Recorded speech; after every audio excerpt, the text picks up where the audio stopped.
ஒரு விஷப்பாம்பு ஒரு வெள்ளை புறாவிடம் தன்னை அதன் முதுகில் அமர வைத்து ஆழமான பள்ளத்தாக்கை கடந்து பறக்கச் சொல்லியது. பாம்பு தன்னை கடித்து விடுமோ என்று புறா பயந்துவிட்டது. அதனால் அது மீண்டும் மீண்டும் மறுத்தது.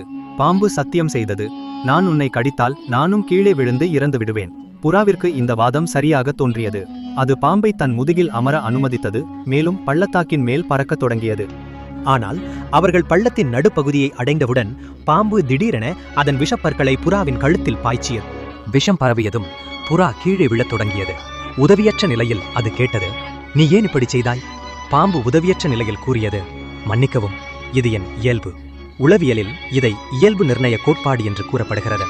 இப்படி செய்வதால் தானும் இறந்து விடுவோம் என்று பாம்புக்கு தெரிந்திருந்தது.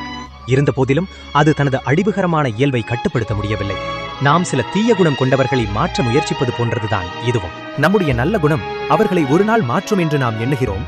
ஆனால் உண்மையில் நாம் நம்மை காயப்படுத்துவதற்கு அவர்களுக்கு ஒரு வாய்ப்பை மட்டுமே அளிக்கிறோம். எப்போதும் இதை நினைவில் வைத்துக்கொள். ஒரு பாம்பை ஒருபோதும் முத்தமிடாதே.